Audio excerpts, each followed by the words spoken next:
해병대는 독특한 군대다. 그들은 해병대를 위해 목숨을 바친다. 우리는 우리 해병대 명예 그리고 내 상관이 나한테 준 명령 때문에 전투를 한다. 국가는 언제나 전쟁이 필요할 때 해병대를 앞자리에 세워왔다. 국가에서 전쟁을 하라 그러면 군된 사람으로서 당연히 해야 되는 거 아닙니까?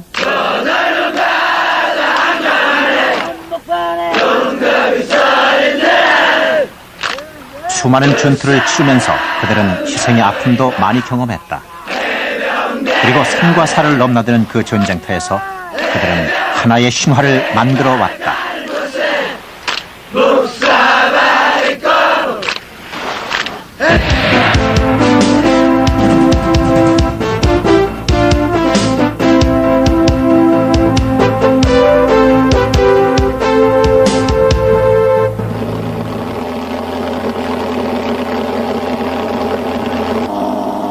예비역 해병들은 자신이 해병대 출신이라는 사실을 어떻게든 알리고 싶어 한다. 현역도 아니면서 현역과 똑같은 군복을 입고 차에도 해병대라는 글씨를 새긴다. 예비역이라는 말은 아예 빼버렸다. 경기도 신갈의 해병 전후에는 주변 저수지에서 가끔 발생하는 익사사고를 겪은 뒤 인명구조 활동을 시작했다. 누가 시켜서 한 게 아니다. 비용도 스스로 부담했다. 한 빌딩이 서 있던 자리에는 부서진 콘크리트와 철근들이 가시덤불처럼 뒤엉켜 있습니다. 삼풍백화점이 무너졌을 때도 어김없이 예비역 해병들이 가장 먼저 달려왔다.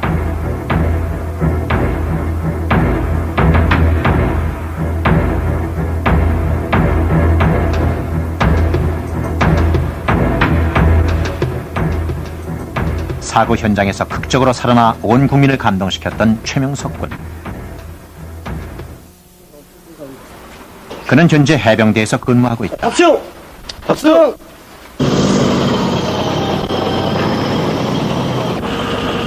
병역 특례 보충역의 제안을 받았지만 스스로 해병대에 자원 입대했다. 최명석 군은 왜 병역 특례라는 유혹을 뿌리치고 힘들다고 소문난 해병대에 지원했을까? 그 산풍 사고 이후 이상한 허무감과 저 자신도 이겨낼 수 없는 무기력함이 저한테 왔었습니다. 그 무기력한 그 상태로 특례 보충역으로 들어가서는 제 자신을 이길 수 없었을 것 같았습니다. 그래서 좀 더 강한 남자로 태어나기 위해 해병대에 지원 입대한 되었습니다.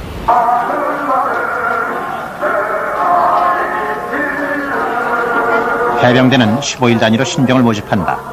모두 지원자들이다. 보통 경쟁률은 4대 1. 심한 경우 10대 1의 경쟁률을 보이기도 한다. 제 밑에 동생 해병 700기, 저 해병 256기, 동생 지금 오늘 입대 830기. 아주 좋습니다. 저희 아이가 원래 조금 몸이 좀 약합니다. 그래서 강인한 정신과 또 체력을 키우기 위해서 제가 해병대를 입대를 하라고 권유했습니다. 네. 안녕 얘들아!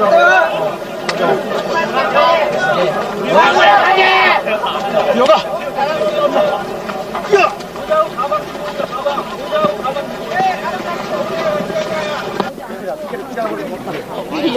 여친 거예요. 왼발! 현역을 피하기 위해 일부에서는 모든 수단 방법을 동원하는 요즘 해병대는 오히려 지원자들의 입대 열기로 가득하다.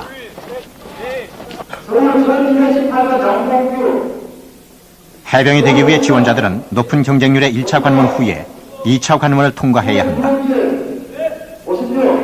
신체 검사가 바로 그것이다. 상륙작전은 물론 산악 극복 훈련, 공수 훈련 등 강한 훈련을 받아야 하기 때문에 선발 기준이 까다로울 수밖에 없는 것이다. 양원영 앞으로 가. 건강상의 이유로 신체 검사에서 탈락한 지원자들. 그런데 해병대에 지원한 신세대들의 반응은 뜻밖이다. 490. GTP 수치 때문에 수치에 이상이 있어가지고서 이렇게 나가게 됐는데요. 집안의 반대를 무릅쓰고 온 만큼 꼭 빠른 시간 내에 다시 정상이라는 판결을 받아가지고서 곧 돌아오겠습니다. 다시 한번 검사 받고 제대로 돼서 다시 몸 건강이 되면 다시 들어오고 싶습니다.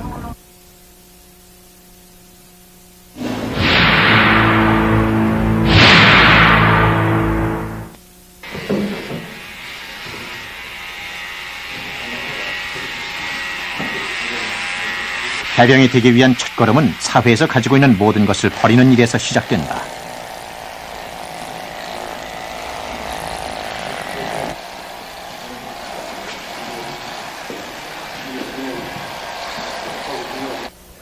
군복을 입었기 때문에 너희들은 더 이상 밖에서 가지고 있던 그런 나태한 생각은 버려야 한다.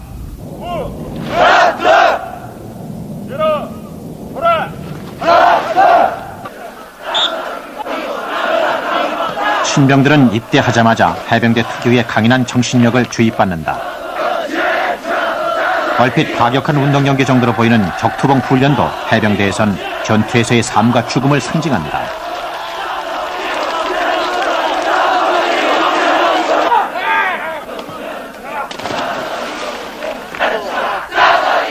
격투봉 훈련에서 찐 신병들은 가혹한 얼차리를 받게 된다. 그 사망한 결과를 지금 보여주겠다.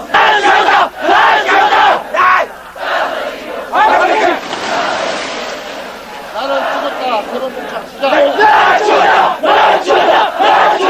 그래서 진짜 같은 성공을 와야 된다. 알겠나? 다음에 우리가 시키면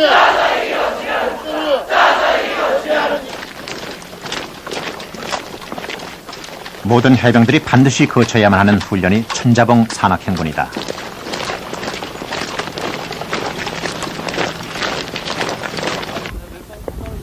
창설 초기 신병훈련소가 경남 진해에 있었을 때 선배들은 완전 군장을 하고 한밤중에도 비상이 걸려 천자봉을 오르내렸다. 강한 훈련의 전통은 그때부터 시작됐다.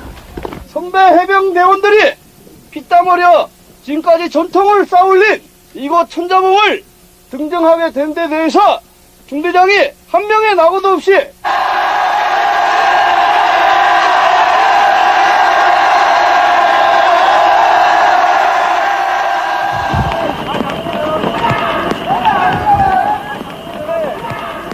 자정을 기해 비상이 발령됐다. 해병대의 최종의 요원을 양성하는 일주일간의 극기주 훈련이 시작된 것이다. 다 낼게? 물 뿌려.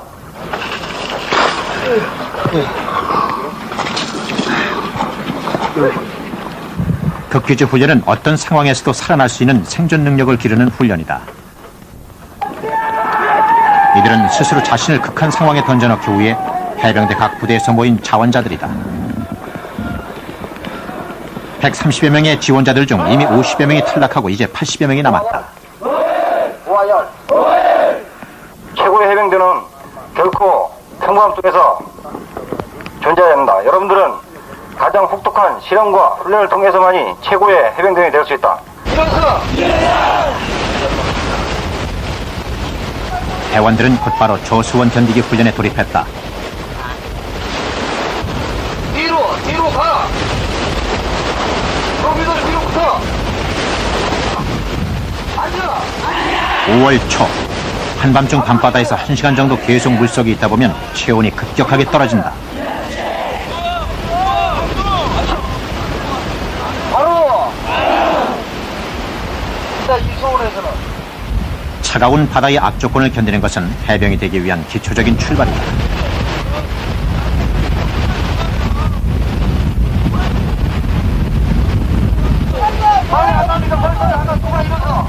현재 시간 새벽 3시.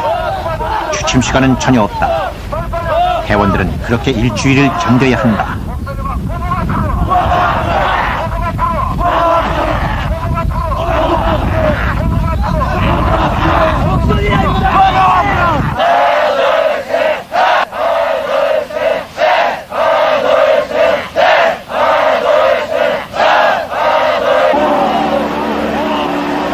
훈련 이틀째. 오전 내내 보트의 수상이동 훈련이 계속되고 있다.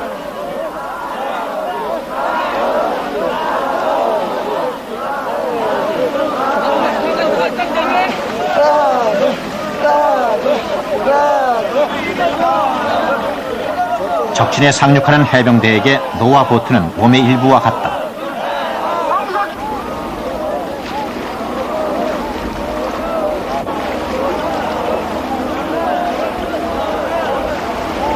시단 전방! 다리 붙여! 1번!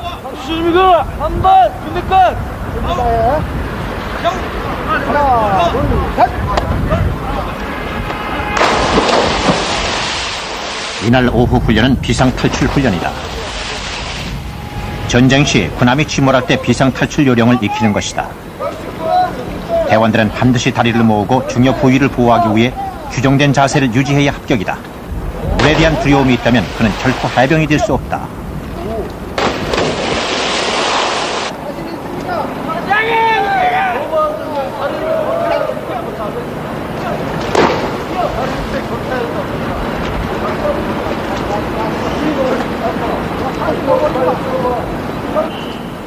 물에 대한 공포심으로 뛰어내리지 못하는 대원이 생겨났다.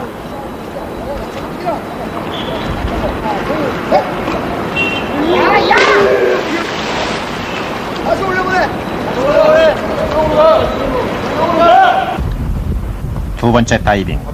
대원의 자세가 또 흩어지고 말았다. 장준서! 울고 있나 지금? 안돼! 다시 해보겠어? 어? 난 할 수 있어. 남들은 다 했잖아. 응? 넌 할 수 있단 말이야. 너 공수교육 받았어, 안 받았어? 맞습니다! 비행기에서 뛰어내리듯이 뛰어내린다. 내가 올 수 있다. 지금은 내가 없으겠는데! 나는 할 수 있다. 내가 할 수 있어! 나는 할 수 있다. 내가 할 수 있어! 너 스스로 뛰어나가느냐? 너 스스로 뛰어나갈 때까지 반복해서 올라간다. 뛰어. 뛰어, 임마. 하나, 둘, 셋! 아주 남편! 너 지금 몇 번 뛰어내렸어? 세 번째입니다! 죽었어, 안 죽었어? 안 죽었습니다! 죽었어, 안 죽었어? 안 죽었습니다! 그렇게 뛰어내려도 안 죽었잖아, 이놈아! 장순서! 에이! 다시 올라가. 모든 교육은 합격할 때까지 되풀이해야 한다.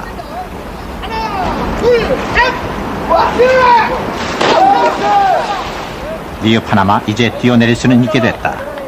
물에 대한 공포심을 극복해낸 것이다. 수고하셨습니다! 지금 어떤 마음을 가지고 있습니까?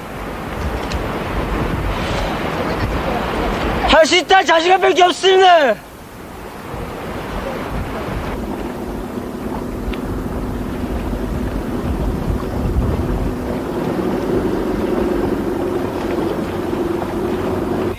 다쳐. 발 부러지고 허리 부러지고 목 부러진다 해서 분명히. 오늘 또 물에 사는 국천이라. 훈련이 시작된 지 만 40시간. 대원들은 현재 이틀째 한잠도 못 잔 상태다. 방향이 너무 많아 지금. 놈에 저거 같이 넘어가야 돼. 바닥 주고 자꾸 알았나? 알았어. 목소리 봐 알았나? 하나, 둘, 셋. 훈련은 이들에게 좋을 수 있는 잠깐의 시간마저도 인색하다. 극도의 피로가 밀려오는 상황에서 대원들은 예상하지 못한 부상을 당하곤 한다. 이 경우 훈련의 계속 여부는 본인이 결정한다. 그것이 해병대의 전통이자 규칙이다. 됐어. 한 돌려봐. 이거 왔나? 됐어. 10분간의 휴식 시간, 한 대원이 급히 보트로 뛰어간다. 그런데 훈련 기간 동안 대원들은 식사 시간 외에는 물을 먹을 수 없다. 갈증을 견디는 것도 훈련의 한 부분이다. 그러다 보니 물통이 담뱃값으로 둔갑한 것이다. 진짜.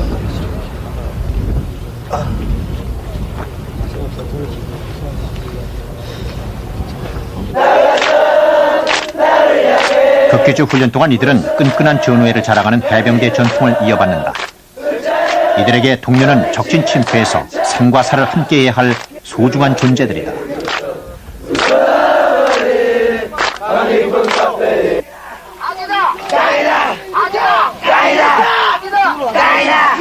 여섯 명이 한조가 돼서 105kg의 보트를 머리에 이고 육상 이동을 계속하고 있다. 이미 3시간째다.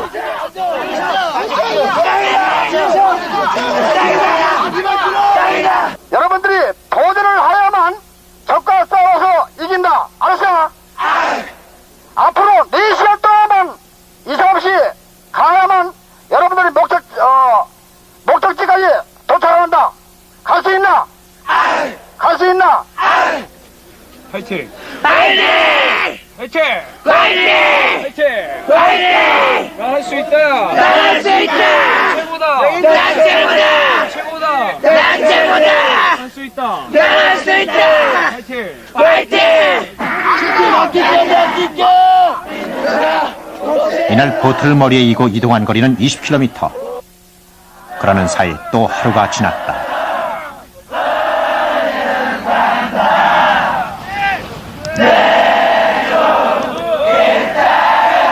심신이 편안할 때 발휘되는 전우회와 전장에서 맞닥뜨릴 수 있는 극도로 피곤하고 생명의 위협을 느끼며 혼란스러운 상황에서 발휘되는 전우회는 엄연히 다를 것입니다. 또한 아무리 정신적인 측면이 강한 인간이라도 어떤 한계선에 도달하면 정신이 육체를 지배할 수 없게 되는 것이 사실입니다. 이러한 것을 평시에 체험할 수 있는 방법은 전쟁에 나가지 않는 한 강한 교육훈련밖에는 없을 것입니다. 훈련 사흘째. 대원들이 이동한 곳은 생활하수와 근처의 농장에서 흘러나온 곡물의 분내와 폐수로 가득한 시궁창이다. 야, 조교! 가서 직접 발라줘라. 발라, 여기서 얘들아! 일주일간의 극기주 훈련은 일명 지옥주라 불린다. 이 기간 동안 교육생들은 인간으로서 기본적으로 필요한 생리적 욕구를 최대한 억제하도록 요구받는다.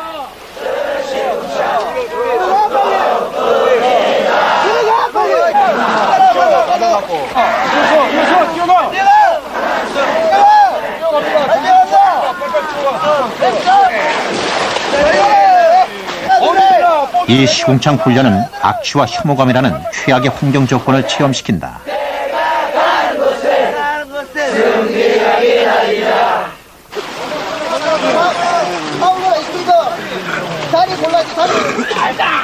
지금 가기 싫어? 못 받겠습니다. 못 받겠어? 아, 죽어도 못 받겠나? 포기하겠습니다. 왜 포기하나? 훈련 뭐가 힘드나? 나흘째. 2명의 대원이 훈련 포기 의사를 비쳤다. 내 자신에 대해서 실망한 것도 너무 많습니다. 하고 싶은 마음이 없습니다. 왜 없어? 넌들 다 하는데 왜 못하나? 자신에 대한 통제 능력의 한계를 보이기 시작하는 것이다. 그래서 어떻게 해병대 생활하나? 하기 싫다 이거지? 아, 포기하겠습니다. 네가 원하는 게 뭔데 그럼? 편안한 군대 생활이야? 아닙니다.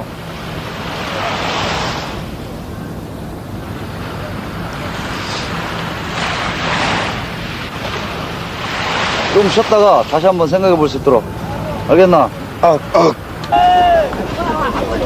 보트를 머리에 이고 선착순 집합하라는 과제가 부여됐다.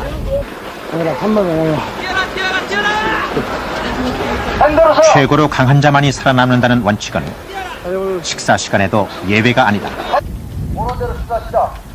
선착순 순서대로 1등은 앉아서, 나머지는 서서, 그리고 꼴찌는 보트를 머리에 이고 서서 밥을 먹는다.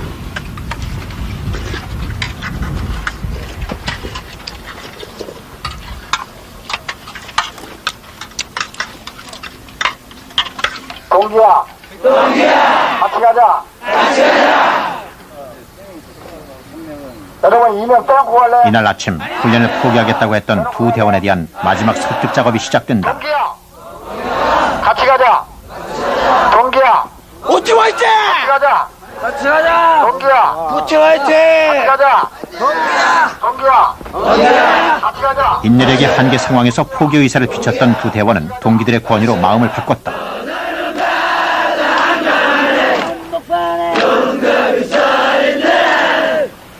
극기주 훈련은 해병대 중에서도 지원자를 대상으로 한다. 구성원도 사병, 하사관, 장교가 뒤섞여 있다. 적어도 훈련 기간 동안 대원들은 계급에 상관없이 하나가 된다. 제대 후에도 악착같이 모이는 해병대의 특성은 바로 그렇게 만들어지는 것이다. 얼굴에다 똑바로 해줘. 얼굴에다 똑바로 해줘라, 불어.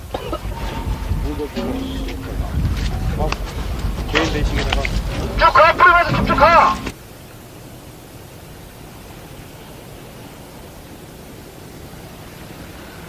훈련이 시작된 지 닷새째.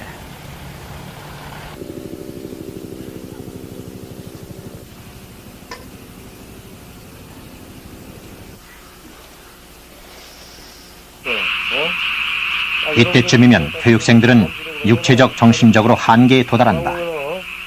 배고픔과 추위, 잠깐 조는 것 외에 5일째 한숨도 자지 못한 해병들에게 마지막 고비다. 여기서 나오고 되면은 평생 후회할 것 같은 그런 마음이 들기 때문에 하루하루 열심히 하고 있습니다. 지금 며칠째라는 거 기억나요? 오늘 4일째입니다. 오늘 5일째입니다. 이 상황이 끝나면 따뜻한 친구 안에 들어가서 편안히 잠을 잤으면 좋겠습니다. 빨리 안 들려. 빨리 안 들려. 상륙작전 시 적 해안에 투사된 해병들은 시비를 떠난 화살처럼 되돌아오거나 멈춰설 수 없게 된다. 싸워 이겨서 존재할 것인가 아니면 패배하여 죽을 것인가 양자택일만이 존재한다. 극기주 훈련도 그런 숙명적인 상황을 준비하기 위한 것이다.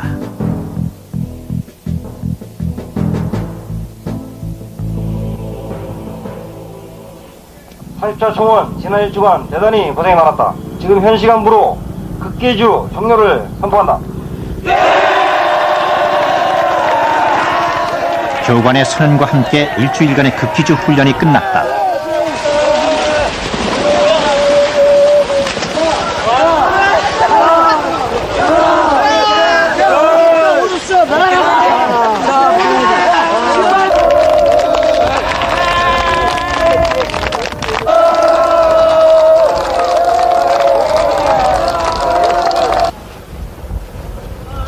극기주 훈련 일주일 동안 대원들은 옷과 신발을 한 번도 벗어본 적이 없다.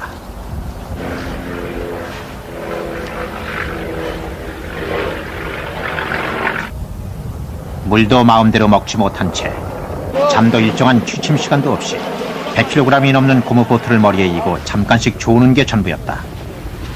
정말 속이 다 시원합니다. 그리고 제가 이번 극기주 기간에 얻은 이 자신감이 평생 저를 따라다니면서 항상 제게 많은 도움을 줄 것으로 생각하고 있습니다. 제가 진짜 이제 남자가 됐구나 그런 생각이 들었어요. 일단 후련하고 동기들한테 고맙다는 말 하고 싶습니다. 중도에 탈락했다는 생각을 가졌던 내가 동기들과 같이 극기주를 같이 수료할 수 있던 게 지금이라서는 참 뿌듯하고 그렇습니다. 일주일간의 극기 훈련을 통해 해병들은 인간의 한계를 극복했다는 자부심을 가지게 된다. 최고의 해병대원이 됐다는 것을 스스로 느끼게 된다. 해병은 스스로 태어나는 것이 아니라 만들어진다. 누구나 해병대의 혹독한 훈련을 이겨낸다면 그는 해병대원으로 다시 태어나는 것이다.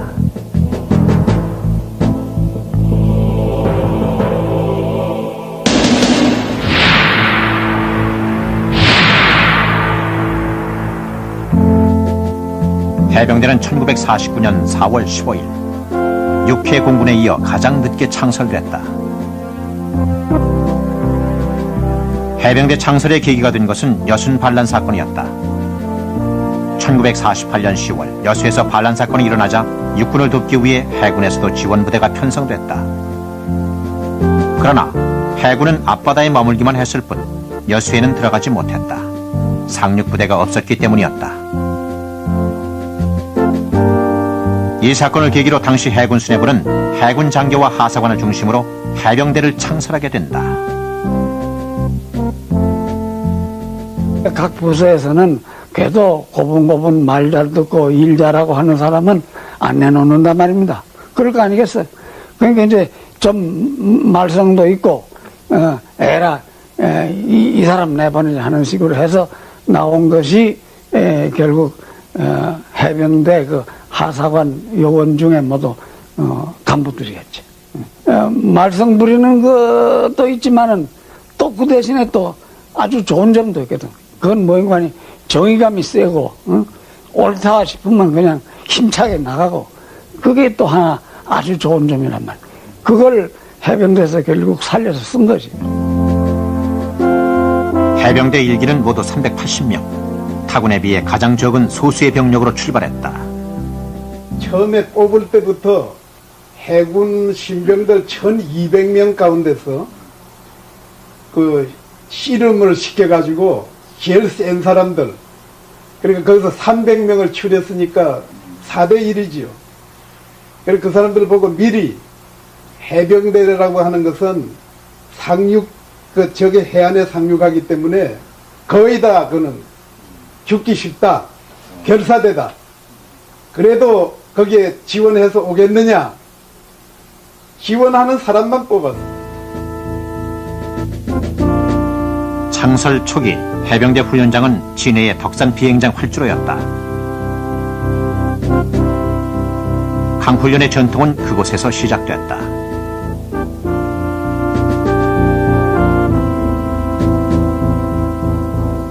덕산 비행장에 그 일본 시대 사용했던 활주로, 그게 세멘트로 되어 있습니다. 근데 거기에 이제 정신력을 이제 함량한다고 해가지고 거기서 포복시키면은 대략 한 300m, 500m 그러면 전부 다 이게 옷이 망가질 수 있지만은 피가 막 흘리고 말이죠. 해병대는 창설 1년 만에 전쟁을 맞이한다. 개전 초기 북군은 불과 3개월도 안 돼 낙동강 방어선까지 후퇴했다. 게다가 8월 16일에는 경남 고성까지 진출했던 인민군 1개 대대가 통영을 점령했다. 인민군의 다음 목표는 바로 거제도였다. 만약 거제도가 함락된다면 부산이 위협을 받는 것은 시간 문제였다.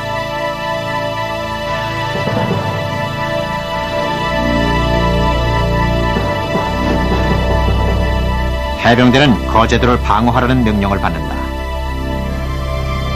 그러나 출동했던 해병대는 거제도를 방어하기 위해서는 통영에 상륙해야 한다는 판단을 내리고 해군 수뇌부에 상륙 허가를 요청하게 된다. 해군 본부에다가 건의를 했더니 암호로 이제 무전을 쳤더니 안 된다고. 너는 훈련도 안 해봤고 또 장비도 없고 그 갔다가 전멸하니까 가지 말라고 그러는 것을 3번이나 내가 건의를 했어. 8월 17일 기다렸던 상륙 명령이 떨어졌고 김성원 부대는 오후 6시를 기해 작전을 개시했다. 전쟁이 시작된 뒤 한국군 단독으로 벌이는 최초의 작전이었다. 장평리에 상륙한 해병대는 적의 퇴로를 차단하고 통영반도를 장악할 수 있는 망일봉 고지로 진격했다. 망일봉을 점령을 하기 위해서 우리 전 병력이 그냥 사력을 다해서 뛰었기 때문에 지금도 숨이 가쁩니다. 망일봉을 당도하니까 이 일대에서 이미 인민군은 8분 능선까지 쳐들어와 있었어요. 이때 망일봉을 먼저 점령하기 위한 인민군과의 1차 교전이 벌어졌다. 불과 몇 분 차이로 해병대가 고지를 선점했다. 우리는 그 당시 이제 사기에 양양하지. 일단 고지 점령했다가 적군지 피해서 도망가서 사기 양양하니까 이제 그대로 누구 명장도 없이 그냥 다른 데로 가는 거예요, 여기. 시내까지. 시가지로. 예. 통영 시내로 진격한 해병대는 2배가 넘는 인민군 1개 대대를 섬멸하는 전과를 올린다. 뒤이어 해병대는 적이 후퇴하는 원문고개까지 추격했다.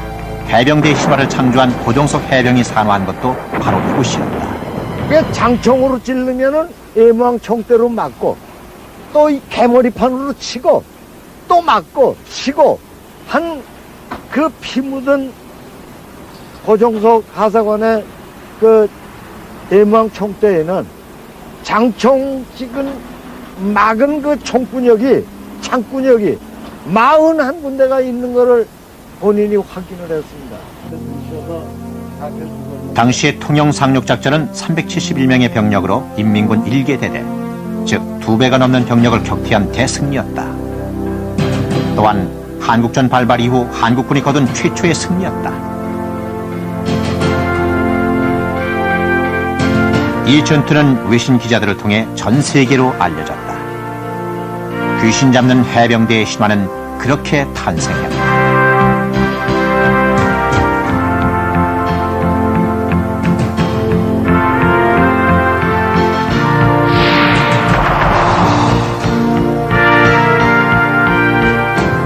통영을 수복한 게 우리나라 전쟁이 시작돼서 실지를 빼앗겼던 땅을 우리가 도로 찾았다는 것이 그 처음입니다.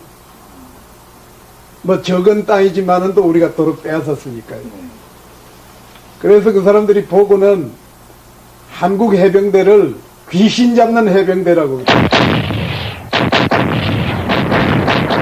해병대는 곧바로 미국 해병대에 배속됐고 인천 상륙작전에 참가했다. U.S. Marines and South Korean Marines. A mixture that has become very familiar on every front as the South Koreans fight side by side. The South Korean Marine flag. 해병대는 미 해병대와의 연합작전을 통해 빠르게 성장해갔다.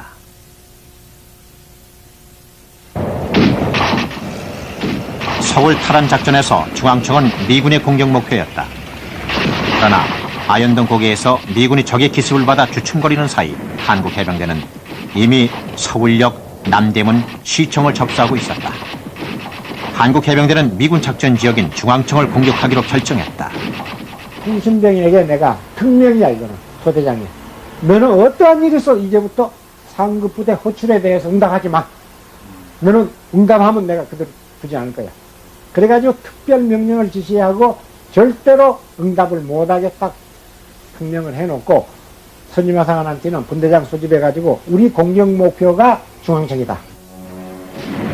박정모 소위는 시청에서 중앙청까지 불과 2km의 거리를 7시간이나 걸려 도달하는 처절한 전투를 치렀다. 그리고 마침내 9월 26일 오전 6시 미군보다 먼저 중앙청을 탈환하고 태극기를 개양했다. 그러면서 그 거수경례를 하면서 애국가를 봉창한 대원들은 진짜 구슬 같은 눈물을 흘리면서 그 경례를 하고 있더라고요.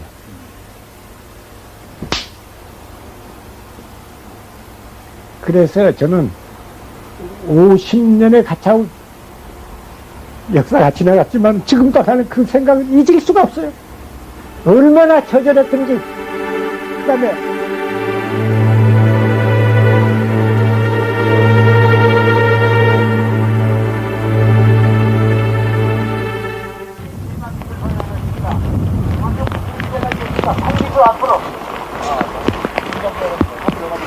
지난 6월 2일 동부전선의 한 고지에서는 추모비 제막 행사가 열렸다.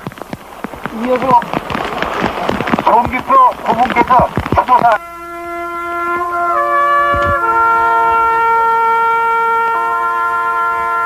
해병대 제8기인 이들은 1951년 6월 이곳에서 처절한 피해 공방전을 벌였다.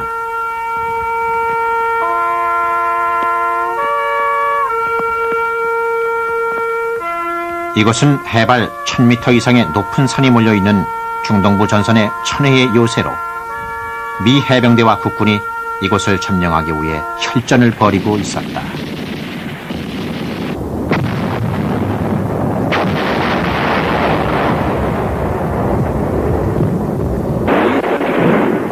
(1951년 6월) 전쟁은 동부전선 산악지대를 중심으로 밀고 밀리는 공방전이 계속되고 있었다. 특히 양구 인제간에 위치한 해발 1148m의 도솔산 고지는 미 해병 5연대가 공격했다가 많은 사상자를 내고 퇴각했다. 그리고 한국 해병 1연대가 도솔산 공격을 위해 투입됐다. 올라가는데 그러니까 미 해병대들이 이제 내려와요. 내려오는데 이건 몰골이 사람이 아닙니다. 어떤 사람이 미쳐가지고 와 헬스리하고 돌아다니고 내려오고, 어떤 사람은 막 부상을 돼가지고 이렇게 오고, 어떤 사람은 미쳐가지고 하하 막 혼자서 좋아서 먹고. 당시 이곳에는 인민군 2개 사단이 방어 진지를 구축하고 있었는데 칼날 같은 능선상에서 일주일 이상 밤낮없는 전투가 계속됐다. 6월 4일 미 해병대와 임무를 교대한 해병대는 아침 8시를 기해 총공격을 감행했다.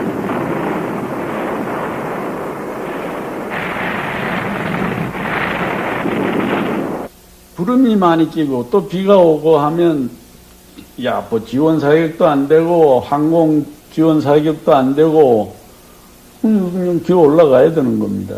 지원 사격 못 받고 바위돌산이 돼서 그 바위 틈에서 이제 숨어 있다가 그냥 수리탄 안전핀 뽑아서 굴러 떨어뜨리기만 하면 여기다가 와서 터지는 겁니다. 1951년 6월 20일 해병대는 17일 만에 적이 난공불락의 요새라고 장담하던 24개 고지를 차례로 점령해 나갔다. 치열한 추야간 전투 끝에 한국 해병대는 마침내 적의 주 저항선을 모두 돌파하고 도솔산을 점령했다. 이제 수탄이 이만큼 거였습니다. 시큰 거니 연기 뿜으면서 이제 온 거예요. 그런데 벌써 그만 보고 기가 죽나 말이에요. 그것 하나 두 개도 아니고 수십 개 한꺼번에 나오고 이렇게 싹 나가는데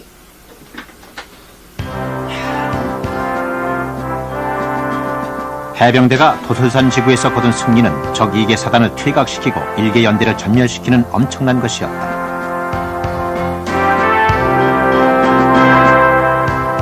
(1951년 8월 25일) 이승만 대통령은 친히 이곳으로 날아와 해병대를 격려하고 무적 해병이라는 휘호를 전했다.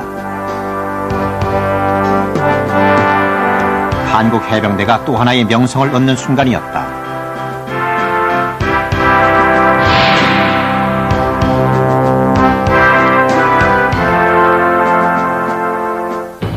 (6.25) 전쟁 기간 동안 해병대는 통영 상륙작전, 인천 상륙작전을 필두로 도솔산, 펀치벌 전투를 승리로 이끄는 등 뛰어난 전과를 올리고 있었다. 그리고 다시 중공군의 대공세로 아군이 악전고투하고 있던 서부전선 장단 사천강 전투에 투입돼 성공적인 전투를 이끌어냈다. 1960년대 초에 제작된 영화 돌아오지 않는 해병은 서부전선의 장단 사천강 전투를 영화화한 것이다. 이 물구덩이에서 몇 시간을 어떻게 엎드려 있습니까? 내가 잘 싸운다면 그건 살기 위해서다. 사람을 죽이는 것이 내 도락이 아니야. 당시 중공군은 하룻밤에 2만 발 이상의 포탄을 퍼부어가면서 인해 전술을 폈고 해병대는 이를 돌격전으로 막아냈다.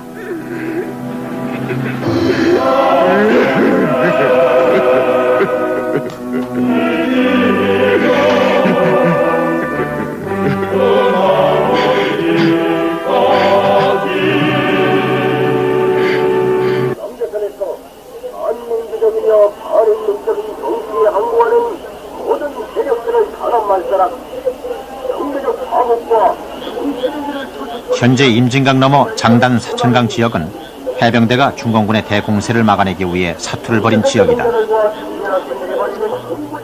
한국전쟁은 380명의 소수병력으로 출발한 해병대가 귀신 잡는 해병, 무적 해병의 신화를 창조한 전쟁이었다. 후퇴할 줄 모르고 싸우면 반드시 이긴다는 해병대 정신의 원형은 그렇게 생겨났다.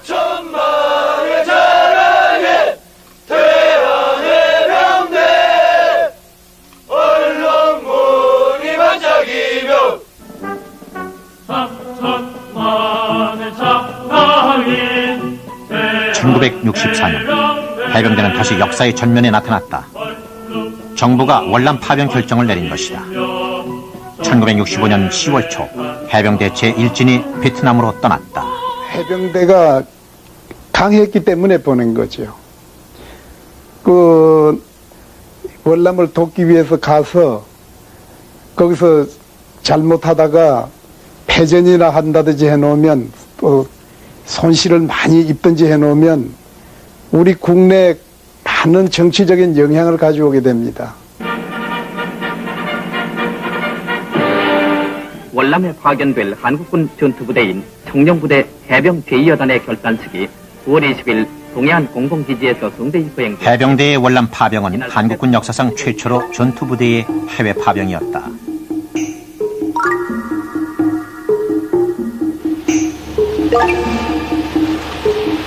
전쟁의 잔혹함을 경험하지 못한 장병들은 오히려 베트남에 대한 막연한 동경을 가지고 있었다. 심지어 비치 파라솔을 준비한 병사도 있었다.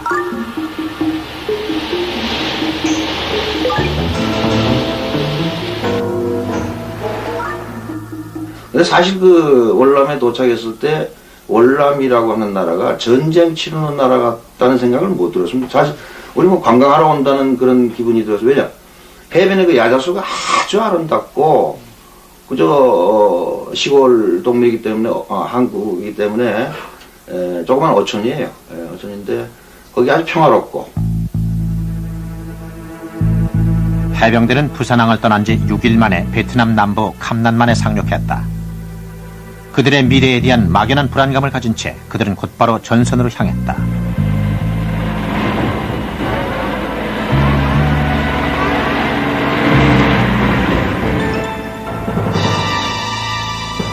베트남에 대한 기대는 상륙 직후 당혹감으로 바뀌었다. 전쟁은 전후방이 따로 없는 게릴라전이었고 베트남 사람들은 환영보다는 무관심을 보였다. 동료들이 죽거나 부상하기 시작했고 그들은 전쟁의 소용돌이 속으로 빨려들어갔다.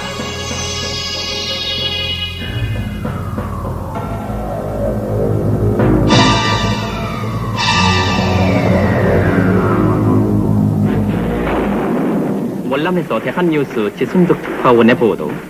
지난 5월 25일 해병대는 곧 그 특유의 투혼을 발휘하기 시작했다. 프랑스와 월남군이 18년 동안이나 공격했다가 실패한 까두산을 단 하루 만에 탈환하는 전과를 올리는 등 그들은 곧 종군 기자들의 중요한 취재 대상이 됐다. 전투에서 아군이 2사람이 죽었어요. 청룡부대가 죽었는데 도저히 못 들어가니까 철수를 시킨 거예요. 해병대가 철수를 시켰는데 철수시키고 나서 또 들여보내달라고. 그게 기진맥진 상태에서 들여보내달라고. 아마 1대대 1중대 쪽인데 들여보내달라 하니까 이봉장이 안 된다고 승인을 안 해요. 그러니까 전 군인들이 이봉장은 빵까지 가서 가겠다는 거예요. 밤새 그 전투고 꼭 가야 돼 간다고. 가서 다시 그 승리를 돌아못 볼 때 그 해병대는 못 말린다는 말이 거기서 뭐. 해병대는 캄난에 상륙한 이후 베트남의 해안선을 따라 계속 위험 지역으로 북상했다. 북쪽으로 이동해 갈수록 월맹 정규군과의 전투가 빈번해졌다.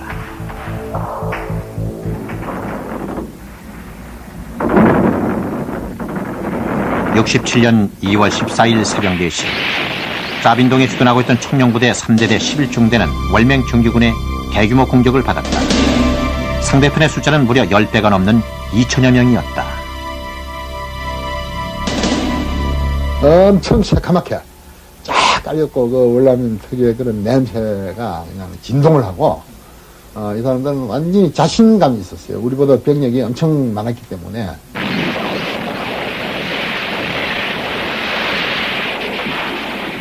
그 사람들은 뭐 죽는 거 무시하고 들어왔어요. 그러니까 사람이 왜냐면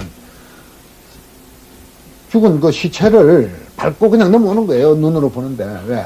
그 바로 뭐 20-30m니까 철조망하고 우리 그 진지하고는 한 20m, 30m 그 정도밖에 안 되는데 그 사람들 그 총구까지 다 보일 정도예요.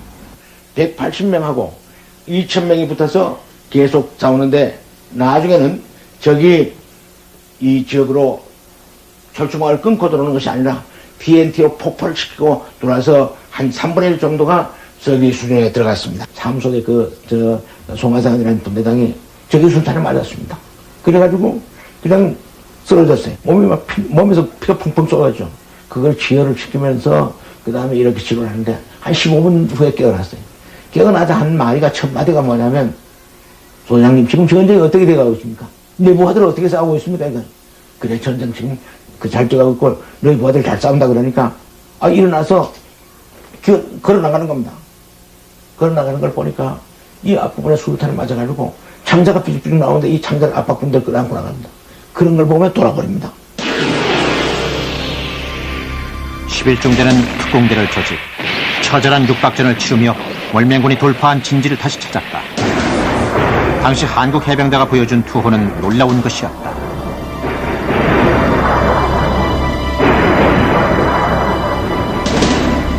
그때 그 적의 81mm 박격 포탄이 무수히 떨어졌습니다. 근데 포탄 떨어지는 틈에 바위 틈으로 기어가는데요. 갈 수가 없습니다. 이 바위가 조각이만하게 나가는 막 때려가지고. 그러면 아무도 없고 제 혼자 무전기 하나만 밀고 넘어가면서 이게 전부 전사한 게 아닌가, 나 혼자만 싸우는 게 아닌가 이런 걱정을 했습니다. 넘어가 보니까 그래도 곳곳에서 자기 자리를 잘 지키고 싸우는 해병의 그 용감성을 보고서 저는 아주 여기서 같이 싸울 만한 충분한 보람이 있다는 느낌을 가졌습니다. 아침이 됐을 때 청룡부대원들은 스스로도 놀랐다.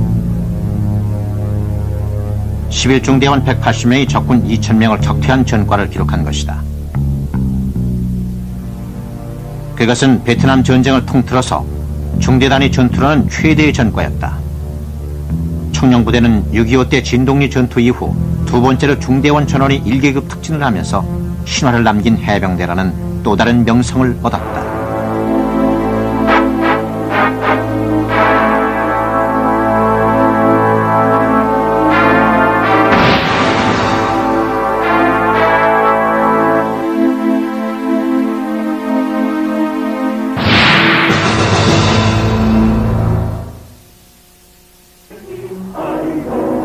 월남전선에서 사명을 다한 4월 청룡부대 장병 제2진이 1971년부터 베트남 전쟁의 신화를 가지고 해병대는 돌아왔다. 그러나 돌아온 해병들 앞에는 혹독한 시련이 기다리고 있었다. 그들 중 일부는 전쟁의 후유증을 지니고 왔다. 정남훈 씨는 1966년 해병대에 입대해서 첫 휴가도 못 나와본 채 베트남으로 갔다.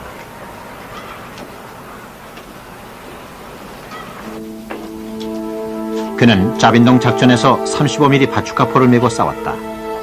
그는 전투에서 어깨에 관통상을 입었고 67년 귀국했다. 지금 그는 혼자 산다. 아들은 생후 열흘 만에 죽었고 부인과는 이혼했다. 정남훈 씨는 지금도 전쟁의 악몽에 시달리고 있다.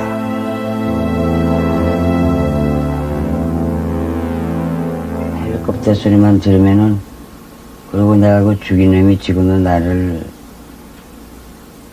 원수가 부르는 것 같고.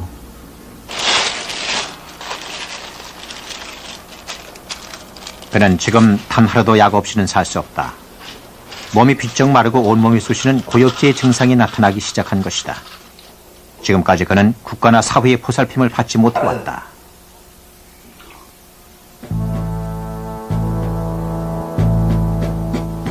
베트남에서 돌아온 해병대는 전쟁을 치른 군인들의 혈기가 과도하게 분출되고 있었다. 거리에서 행패를 부리는 등 오점을 남기기도 했다.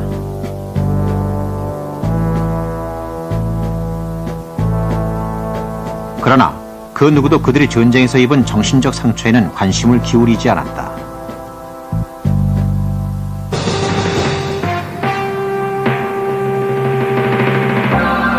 (1973년 10월 10일) 베트남에서 돌아온 지 불과 1년.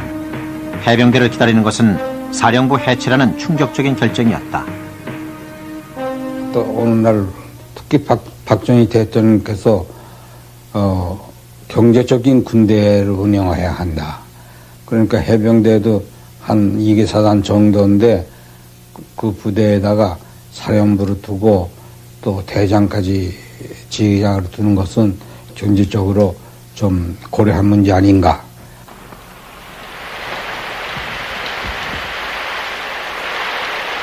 구암동 사령부의 깃발은 내려졌다. 경제적인 군대 운영을 이유로 해병대는 해체됐다. 그러나 2개 사단밖에 안 되는 해병대가 사성장군 사령관을 두는 등 강력해지자 타군의 시기와 견제가 작용한 것도 숨길 수 없는 사실이었다. 너는 해병대이기 때문에 후퇴하면 안 된다고. 해병대 전통은 생명보다 귀하다고. 여기서 지켜야 된다고. 그래가지고 끝까지 거기서 그 임지를 지키다가 거기서 전사한 사람들. 그런 사람들 생각할 때 가슴이 맺어지는 거 아닙니까?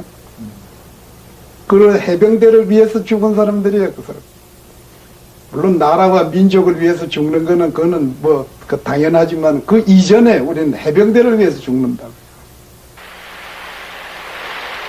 사령부 해체 이후 심각한 문제들이 나타나기 시작했다.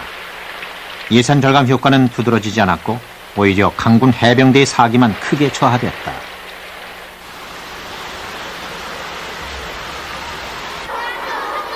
전쟁 기념관, 이곳에는 한국전쟁과 월남전 당시 전공을 세우고 죽어간 용사들의 사진과 기념 동상들이 세워져 있다.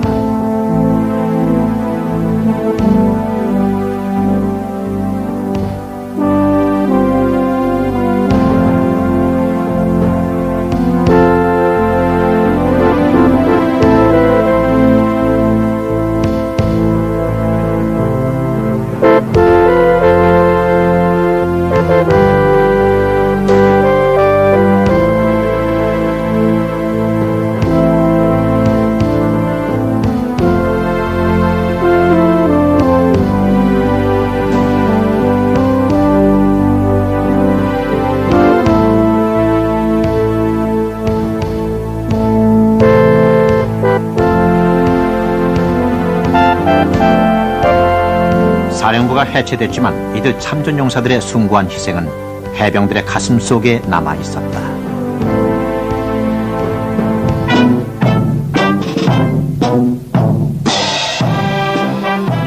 (1987년) 해체된 지 15년 만에 해병대 사령부가 부활됐다. 심취된 해병대를 다시 살리겠다는 조치였다. 사령부가 부활된 이후 해병대의 사기를 높이고 그 신화와 전통을 이어가려는 노력이 계속되고 있다. 금년 들어 해병대의 인사권과 예산권의 자율성을 보장하려는 입법이 진행되고 있다.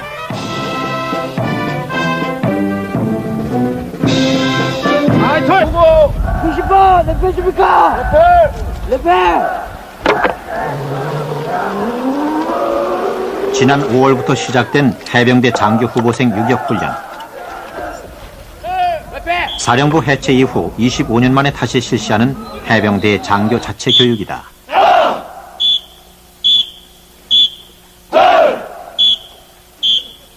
해병대 장교를 지원하는 희망자들도 늘어나고 있다.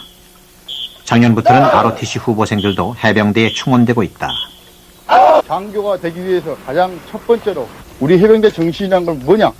바로 그런 다른 사람들이 평상시에 가질 수 없는 장교들을 자체에서 선발하고 교육하는 것은 선배들이 이룩한 해병대의 신화와 정신을 이어가는 데 필수적인 요소다.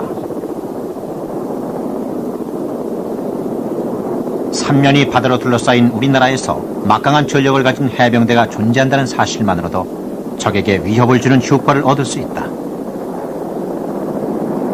해병대는 소수정예, 즉 저비용 고효율의 군대인 것이다.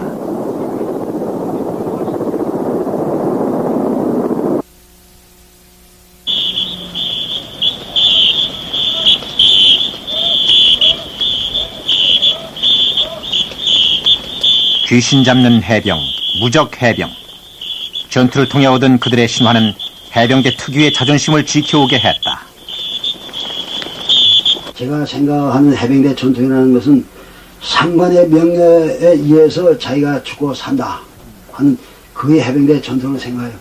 그래서 저희들은 그 당시에 이제 적하고 싸웠지만 대한민국을 위해 한국을 위해서 국가와 민족을 위해서 싸운다고 생각한 그것보다도 우리는 우리 해병대 명예 그리고 내 상관이 나한테 준 명령 때문에 전투를 한다 그렇게 생각하는 거예요.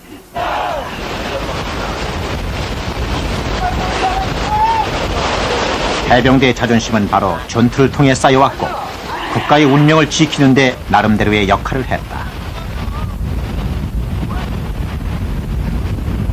군인은 상관의 명령이나 국가의 명령에 거역할 수 없는 것이 군인입니다. 군인이 만약에 국가의 명령을 거역해 보십시오. 국토방위? 그건 있을 수가 없는 얘기죠. 전쟁을 결정하는 것은 군인이 아니다.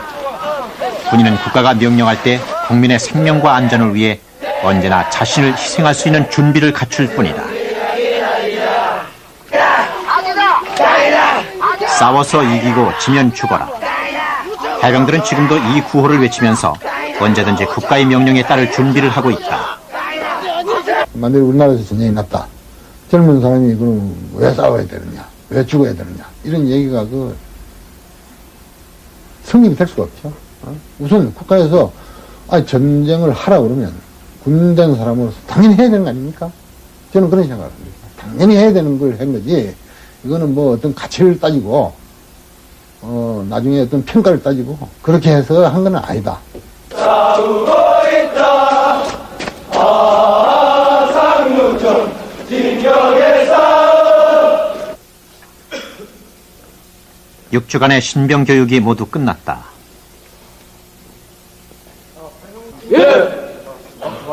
신병들은 이곳에서 해병대의 붉은 명찰을 지급받는다. 그리고 배치받은 부대로 떠난다.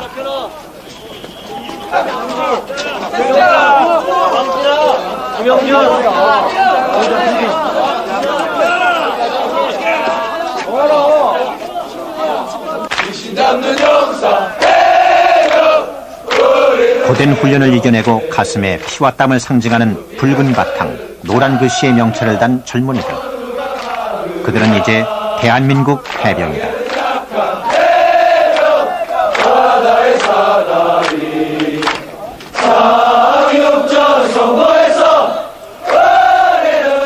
그리고 이들은 선배 해병들의 신화를 지켜가는 영원한 해병이 된 것이다.